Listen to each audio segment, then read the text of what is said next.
Hey everyone, Stephen Morales here, and today I'm going to do a video series on some exercises that you can do at home to help with your shoulder. Specifically, if you have any type of shoulder injury. Now, I've dislocated both shoulders.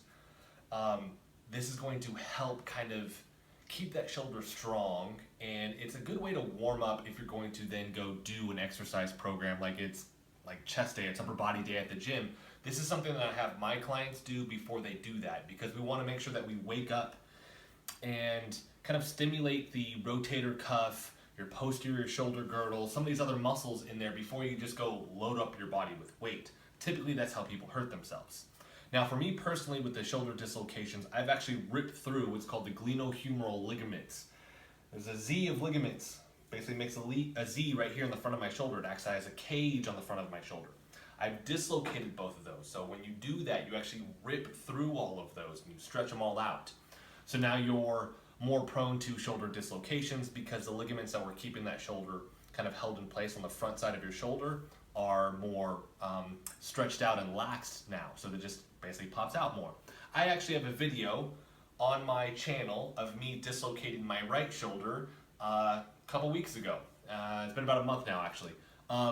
So now I'm actually going to focus more on this. Now, this doesn't prevent an injury. With post-rehab or medical exercise, we are managing a medical condition, okay?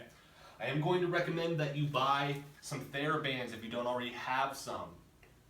I'm going to put a link in the description box so that you can actually get some of these. They are based off color, and that's going to dictate what type of tension or the amount of tension that you're going to have. I'm going to be using a blue band. You might be at a yellow or a red or a green, which are not quite as tight. They don't have as much weight to them as this blue band.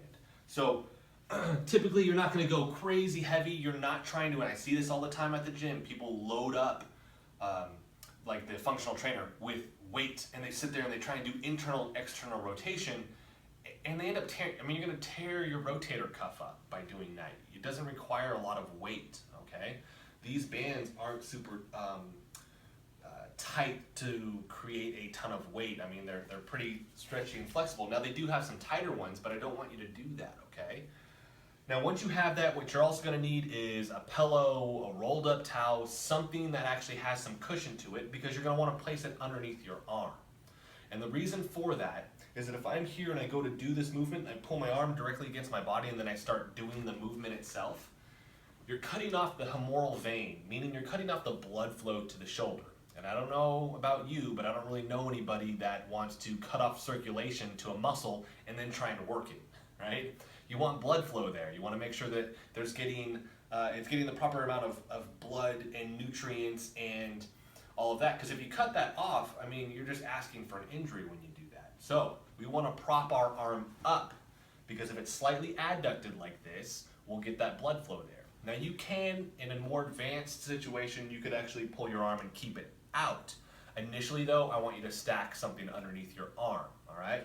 Now, once you're here, I'll show you internal first on this arm, and then I'll show you external on the other side. But you will do internal on one arm, internal on the other, then external on the arm you started with, external on the other. So essentially, I typically go internal first on both arms, and then external on both arms. And the reason for that is I am stronger internally. So that'll help almost warm the shoulder up a little bit more before I start going and just doing external, where I'm going to be weaker in doing that. And that's for anything. You're stronger pulling something to you than you are pushing something away, okay? So once we're here, this goes underneath the shoulder. I want it back, because if it's here, it's blocking my way, right? I want that back. You're going to take your band, and I've tied mine off on a door, okay, a door handle. You can loop it and put it through the door, but my door has more of a sharp edge to it. When I pull on that, it'll put tension on this, and it'll actually snap the band. You'll tear it. So, in order to prevent that, I do recommend tying this off on a door handle, or if you have something to anchor it to, you can do that too. And it doesn't have to be a door handle. Find anything that's going to be at the appropriate level, okay? Now, once we're here, I fan this out, and then I put my hand inside it so that I can grip it. I don't typically do these grips. Some people do, some physical therapists do. I preference actually wrapping this inside my hand, because I want the tension even across my hand as it comes here, okay? Now you could do it here, which would be more top heavy, or here, which would be more bottom heavy. You could do that, and some people do to mix it up. But for this one, we're gonna wrap our hand in here, and then I walk away from this, creating the appropriate amount of tension that I want to do this, okay? I don't need to load this with a ton of tension, right? We're trying to wake up and stimulate the rotator cuff versus I'm trying to exercise it to the point that it's like my chest, it's like a big muscle where I'm gonna wear it out, okay? I will be stronger, like I said, internally, so I will be walking out further than when I do external though, okay? So here, once I'm there, I'm trying to keep this in somewhat of a 90-degree angle. You don't have to be perfect and exact because that's not how you're going to operate when you're doing day-to-day activities. But once I'm here, I'm simply going to pull in and then come back out. I don't let my hand, when it's here, come super far back. If I do that, your humeral head, right, the head of your humerus, which is your arm bone here, is butting against those ligaments, right, in the front of my shoulder. Now, if I did that because I've dislocated both my shoulders. If somebody comes up right now and I try and force my arm to go back further, I will actually dislocate my shoulder. Okay, so that just tells you the amount of pressure that is on those. So we don't let that fold way far back, okay? So I'm here and I pull in about to my midline, close to that. I don't need to go further because in order to go further, I'm typically gonna roll my arm forward. And now I'm really putting pressure on my trap. I'm utilizing my neck and I'm twisted into it, okay? So from here to midline, and that is it, okay? Simple rule of thumb is 10 reps on everything that we're gonna do today, okay?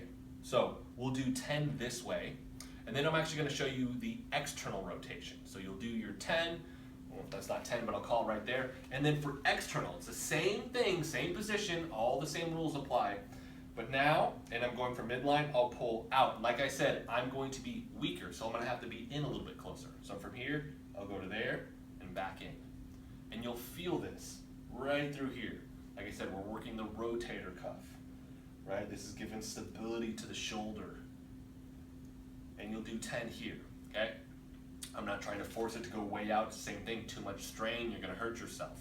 You're gonna tear your rotator cuff, you're gonna strain the shoulder, the muscles in the shoulder, all right? So midline here to here, and then we'll do 10.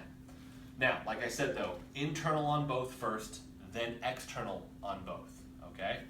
After that, we're gonna do what's called toes and nose, all right? So for toes and nose, all you're gonna need is a wall here.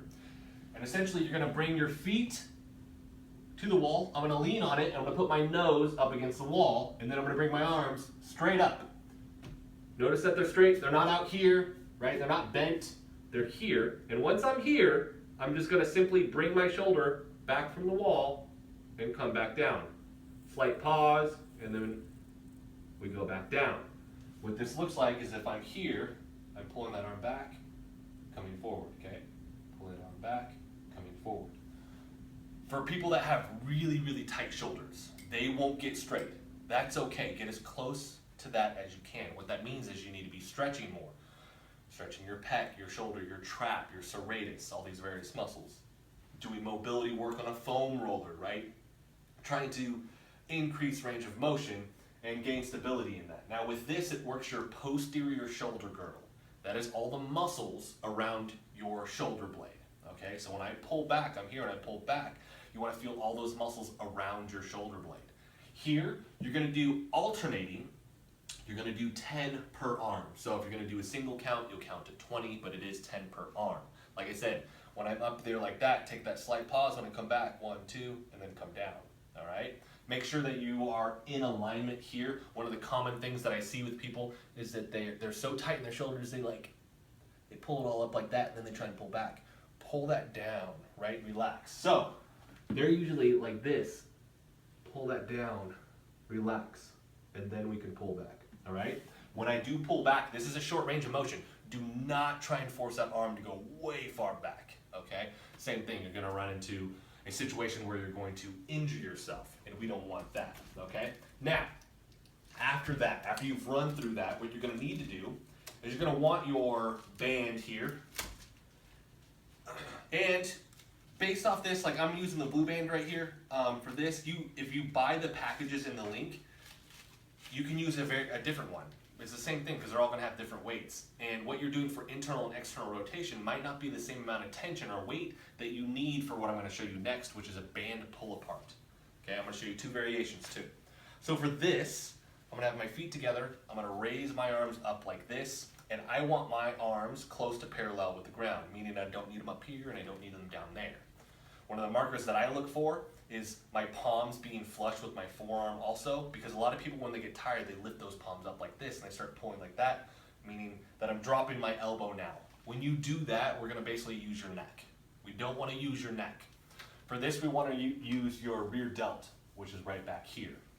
I'm going to take a side note real quick too, because what we're essentially doing here is your rotator cuff work over here, your posterior shoulder, and this one is also for your posterior shoulder girdle. Also, it's for your rear delt, but we work your posterior shoulder girdle. And what we're doing is a 1-to-2 ratio. 1 for the anterior, the front side of my body, my rotator cuff in here. And then 2 for my posterior, which is the toes and nose, and then the band pull apart. We usually follow that rule of thumb because most people on their back side, their posterior side, are much weaker than their anterior or their front side, okay? So we basically do a 1-to-2 ratio to make sure that we're really trying to bring up the strength, because usually people that have shoulder issues, they really lack strength in the backside part of their body, and they're really tight in the front side part of their body, okay? Now, we bring our arms up parallel to the ground, and from here, with a slight bend in our elbow, we don't lock the arm out, slight bend, okay? Just like that. We hold that shape. We're gonna pull apart as far as you can go. Typically we'll go until we touch our chest, we don't have to, and then we'll come back up. I scale this by the band. So if my hands are further out on the band, this is much easier than if my hands are very, very close, right? And for this, same thing, just 10 reps. Now, this is kind of like a standard, I'm pulling both of these at the same time. You can also do this with a different variation though, which is alternating, okay? Which is a unilateral, lateral meaning the side of my body, uno meaning one, right? So I'm gonna do one at a time now. So I'm gonna hold with one arm. So we have mobilization versus stabilization here. This arm will be stabilizing, this arm will be moving, and I'll pull apart, and then I'll come back, and then I'll do the other side. Pull apart, and then I'll come back, okay? And for this one, it would be 10 per side. I would do 20 total, right?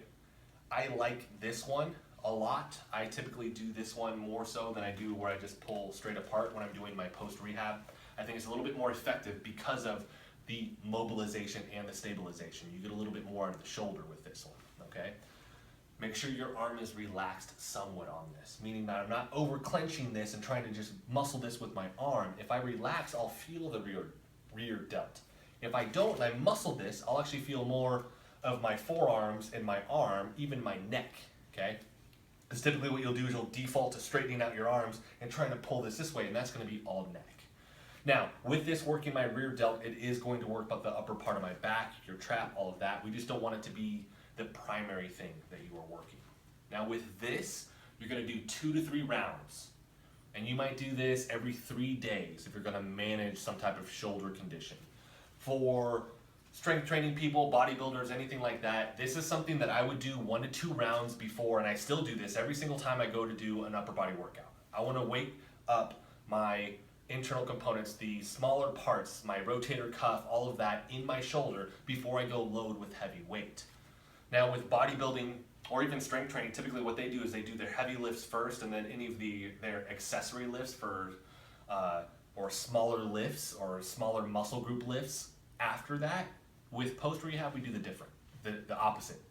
I'm gonna work and I'm gonna do these smaller things first before I go do my bigger movements, okay? We wanna wake that up, we wanna make sure that our body is prepped for movement. So, this has been the shoulder post-rehab video covering 3 exercises. I will be uploading a couple more videos for some more advanced movements that you can do, but this is my bread and butter that I have anybody do when they come to me and they have some type of shoulder issue. This is the bread and butter stuff that I do for myself personally, and it works. We're creating a more stable shoulder. Remember, this is the management. This doesn't cure, this doesn't completely fix, but it manages it, and hopefully you do see those improvements. What you do want to do though is create that more stable shoulder so that you don't injure yourself more and you're not prone to more injuries. So I want to thank you guys so much for watching. If you have questions or comments or anything like that in regards to what I just did today, please do that in the spot below. And thank you again so much for watching.